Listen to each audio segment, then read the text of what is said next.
like to engage people when I'm talking, okay? So I might be telling you stories, but I'm not talking at you. I want to be talking with you a lot. So I want to need you to play with me a little bit.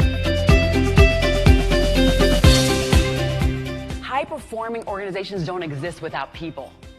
People stay primarily because of people they work with. So if you are making it so hard for them to create the connections between their coworkers, you are pretty much inviting them to exit your organization. Heather really hits home with the 7 points that she brings to the employee engagement conversation. And she also focuses on that it's not new. It's just that we have forgotten some of those principles, and we need to get back to the grassroots of how to engage our employees. When we think about employees, when they think of high performing, they think that if their needs are met first, then they can meet or exceed your customers' expectations.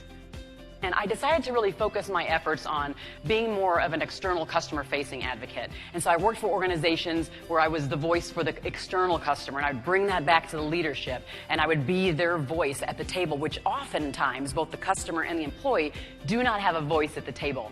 And so I would be that voice, and I'd have to kind of take on that fight, which was totally fine because I was willing to do the fight for them.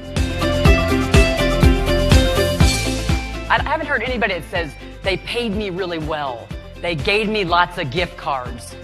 They let me have free travel. I didn't hear that. Here's the thing. If the person does not feel appreciated or valued, money won't matter.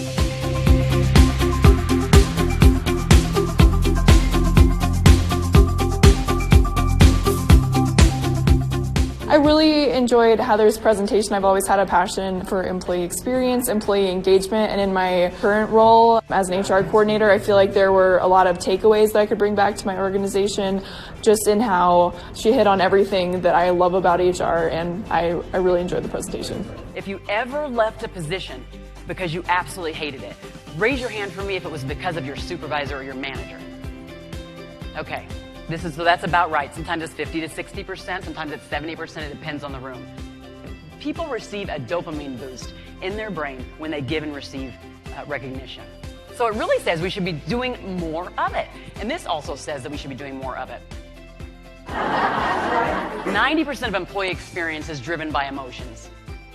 And leaders get to choose which emotions they unleash from within the people they lead.